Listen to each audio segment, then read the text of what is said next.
Bharatiya Janata party को पानी P P कर कोसते हैं, जैसे कि हम लोग बिहार में कहते हैं। ये क्या है?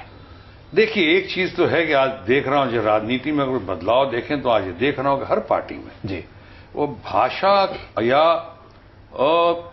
भाषा की मर्यादा, वो देख रहा हूं चारों तरफ कुछ मर्यादा का उल्लंघन हो रहा है। केजरीवाल जी को आप आंकेंगे कैसे? ये व्यक्ति क्या अभी है? नहीं आंकूंगा।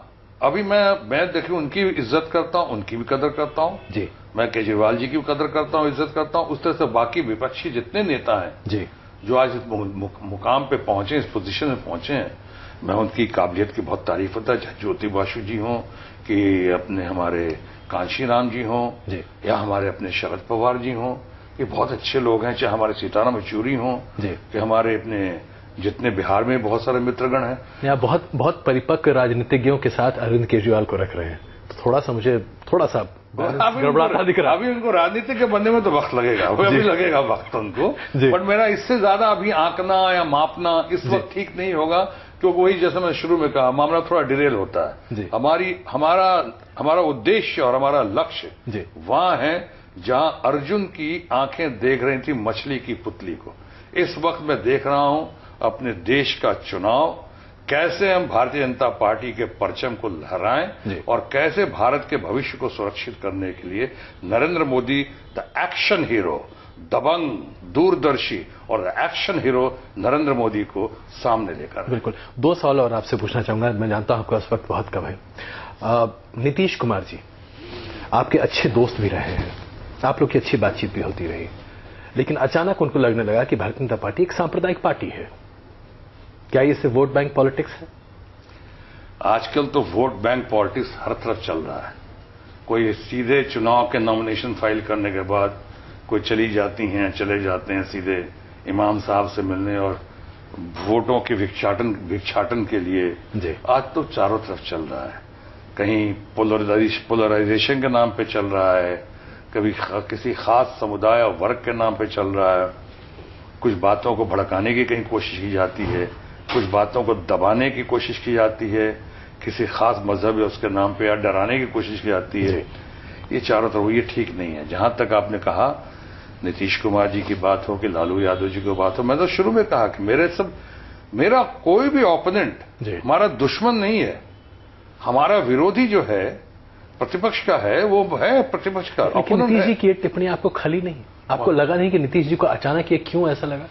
क्यों मोदी जी से इतना ज्यादा विरोध? नाम लेके क्या होगा, लेकिन नीतीश जी ने जो कहा, और पहले भी यशवंत सिन्हा जी ने बहुत अच्छा जवाब दिया था इसका, शायद नीतीश जी को दिया होगा, नहीं तो उन लोगों को दिया होगा जो इस धारणा में विश्वास रखते हैं। उन्होंने कहा था ये कैसे हो सकता है कि हमारा लीडर जो है नरेंद्र मोदी जो है वो कॉम्युनल है और अब भारतीय जनता पार्टी जो है सेकुलर है, उसके साथ सरकार बना रहे हैं। या तो पूरी भारतीय जनता पार्टी सेकुलर है तो नरेंद्र मोदी भी सेकुलर है, या नहीं तो फिर पूरी सरकार भारतीय जनता पार्टी कॉम्युनल है तो फिर नरेंद्र मोदी भी कॉम्युनल है, और भारतीय जनता पार्टी के जिस पार्टी का साथ आपको मिल रहा है या जिस पार्टी का साथ आप ले रहे हैं या जिसे आप दे रहे हैं वो भी कॉम्युनल है। तो ये तो विरोधाभास है इसमें शुरू से। ये यशवंत सिन्हा जी ने, मेरे बड़े भाई ने जवाब दे दिया था, इसलिए अब इस पे मुझे विशेष कुछ कहने की आवश्यकता नहीं। एक आखिरी सवाल, और ये सवाल सिर्फ आपसे जुड़ा है। आपके तमाम विरोधी आपके क्षेत्र में ये कहते हुए दिखाई देते हैं, और हम लोगों से तो खास करके बोलते हैं, भाई शत्रुघ्न जी तो दिखाई ही नहीं देते हैं, आते ही नहीं है, जनता से मिलते ही नहीं है। ये ऐसा बार बार आपके बारे में तथाकथित तौर पर, मैं शब्द का इसलिए इस्तेमाल कर रहा हूं, दुष्प्रचार क्यों किया जाता है? मुझे बहुत खुशी है कि इस तरह का दुष्प्रचार किया जा रहा है कि मेरे बारे में और तो कुछ कहने को है ही नहीं।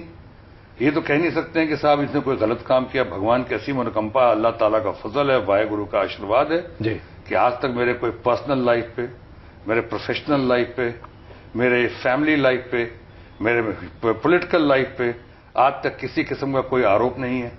ये तो नहीं कहा किसी ने कि हमने किसी का पॉकेट मारा हो या डाका डाला हो, या हमने कभी कोई आरोप पे, जब भारत सरकार का मंत्री था, स्वास्थ्य एवं परिवार कल्याण मंत्री या शिपिंग मंत्री था, जहाजरानी मंत्री था, तब किसी किस्म का आरोप लगाओ। तो अब कहने को कुछ नहीं है। तो शायद कुछ लोग मैं भी कह रहा हूं 0.0001% लोग कह रहे होंगे कि सब आते नहीं है। अगर क्यों नहीं आते हैं? अगर ऐसा होता, वाकई में नहीं आता होता, तो दूसरी बार जब मैं चुनाव लड़ रहा हूं पटना से, तो मुझे तो ये ऑफर हो गया था हाँ। कि आप कहीं और से भी चुनाव लड़ें। आप लोगों को पता ही है, जी, मुझे कहा गया था कि आप चुनाव कहीं और से लड़ें जी। और मैं सब छोड़ते हुए मैंने कहा नहीं, पटना साहब मेरा पहला विकल्प है, पटना साहब मेरा आखिरी विकल्प है, पटना साहब सीट मेरी पहली चॉइस है, पटना साहब सीट मेरी आखिरी चॉइस है। और मैं खुद आया।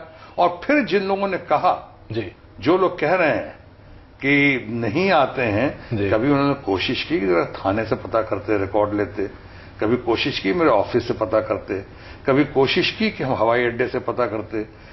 इतनी बार आता हूं पटना, इतना आता जाता रहा कि आज मुझे शर्म आती है अपने बारे में सर्टिफिकेट इश्यू करना कि शायद अच्छे नेता जो विरोधी जो कह रहे हैं वो अपने घर में उतनी बार नहीं जाते होंगे, उससे ज्यादा मैं आता जाता रहा। कम से कम 4 बार से ज्यादा हर महीने, हर साल नहीं। जी। हमारे एक बहुत अच्छे दोस्त हैं, मित्र हैं, चुनाव लड़ रहे थे जी। और मैं तब चुनाव नहीं लड़ा था, जवाब दिया था मैंने, बहुत बड़े स्टार। और हमने कहा अपने क्षेत्र से चुनाव लड़ने गए थे, जबकि 30 साल से वहां गए नहीं। और मैंने कहा कि मैं चुनाव कर रहे हैं, आप नाम नहीं लेंगे, जो शालीनता आपकी है, दोस्त लेकिन मैंने कहा कि मैं चुनाव नहीं लड़ रहा था उस वक्त जी। उस वक्त मैं अपने घर 30 बार साल में आता था जी। वो 30 साल से नहीं आते जी। और यहाँ पर माता पिता है, मेरा घर है, मेरा शहर है, मेरा गढ़ है, मेरे लोग हैं यहाँ पे। उन्हीं के विश्वास के आधार पे, उन्हीं के समर्थन के आधार पे, उन्हीं के आशीर्वाद के आधार पे मैं यहाँ बार बार आता जाता रहा हूँ और बार बार आता जाता रहूंगा। श्रोता जी, बहुत बहुत धन्यवाद न्यूज नेशन से बात करने के लिए। हमेशा की तरह आपसे बातचीत करके बड़ा अच्छा आनंद आता है। बहुत बढ़िया रहा, धन्यवाद। Thank you.